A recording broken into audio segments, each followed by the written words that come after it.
Hola, buenos días. Mi nombre es Michelle Medina, estudiante de sexto semestre de Administración de Empresas en la CUN. El día de hoy vamos a hablar de qué es la corrupción y voy a hablarles de un caso de corrupción en Colombia del sector público que fue muy conocido y causó revuelo e indignación en nosotros. ¿Qué es la corrupción? Es un abuso de poder que se expresa mediante el uso de oportunidades desde posiciones públicas o privadas para obtener beneficios grupales o personales. En nuestro país, uno de los mayores actos de corrupción es la adjudicación de contratos. Un ejemplo de este es el caso del Mintic, que involucra a la exministra Karen Abudinen y que involucra a un contrato por 2.1 billones de pesos. Esta licitación que abrió el Mintic para brindar conectividad a Internet por cerca de 11 años a más de 14.000 colegios oficiales de zonas apartadas del país en plena pandemia, cuando realmente lo necesitaban. Pero todo pues terminó mal y con problemas en la conectividad rural. Fueron 10 compañías o 10 oferentes que participaron por la licitación. Tenían que hacer 2 adjudicaciones. Las empresas que ganaron esta licitación fueron Comcel Claro, en donde no hubo ningún tipo de irregularidades, y la empresa Unión Temporal Centros Poblados, en la cual hace presencia una serie de empresarios barranquilleros, de donde es la señora Karen Abudinen.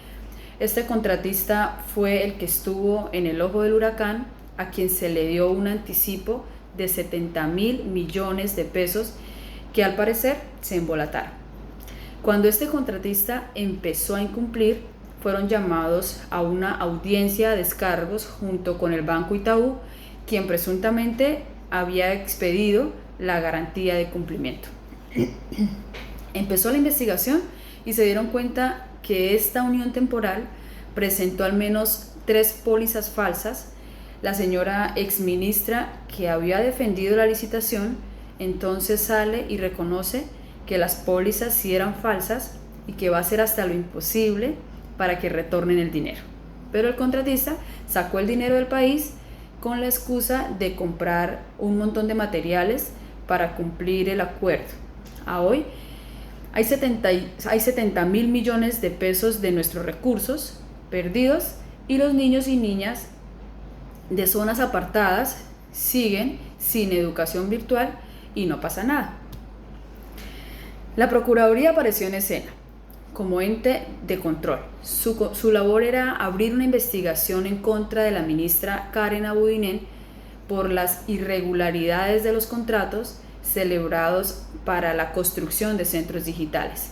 Después aparece la ministra Karen Abudinen, la exministra, anunciando que tras la caducidad de dicho contrato, la empresa ETB asumirá la conectividad de las escuelas rurales, y calificó a los contratistas de Unión Temporal Centros Poblados como delincuentes. Poco después se supo que detrás de algunas empresas de Unión Temporal Centros Poblados estaba Emilio Tapias, abogado, economista, quien ya había sido condenado por el carrusel de la contratación en Bogotá. Tapias fue condenado a 17 años de prisión por el carrusel de la contratación en Bogotá, pero alcanzó una rebaja sustancial de pena por colaboración con la justicia. Salió de la cárcel en 2018 y pronto se inventó la manera de contratar nuevamente con el Ministerio de las TIC. Emilio Tapias se ha convertido en el rey de la contratación chueca, y su nombre aparece una y otra vez ligado a escándalos de corrupción sin que le pase mayor cosa.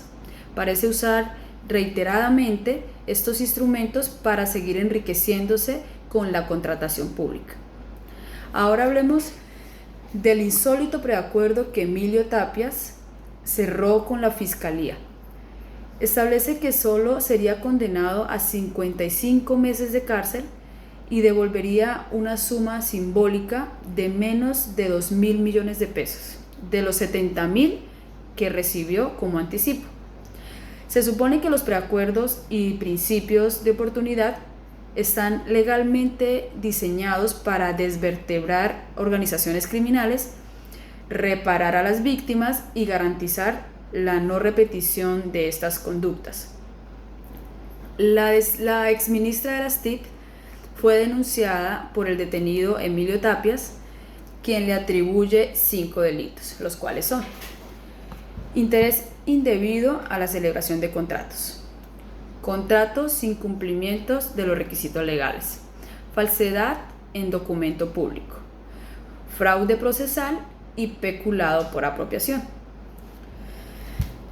Abudinen dijo en su momento que sufrió un daño a su buen nombre por el término abudinear, usado en redes sociales para referirse al hecho de robar algún objeto. Además, que habría sido una de las razones para dejar el cargo en el Ministerio de las TIC.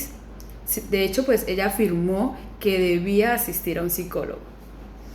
De estos 70.000 millones, supuestamente se recuperaron el 2%, es decir, alrededor de 1.400 millones. Lo demás quedó en proceso de subasta del bien inmueble, que se avalúa alrededor de 15.000 millones, y en procesos de embargos y secuestros de los demás bienes. Y no basta con tratar de recuperar el dinero, ni siquiera con recuperarlo en verdad, lo cual no parece sencillo, de hecho, imposible. Todo esto quedó en debates, en el uno tirando la piedra al otro. Al final, sobre quién asume la responsabilidad de este lamentable hecho, que entra a sumarse a la larga lista de casos que vivimos denunciando en Colombia, siempre tratando de proteger los recursos de todos.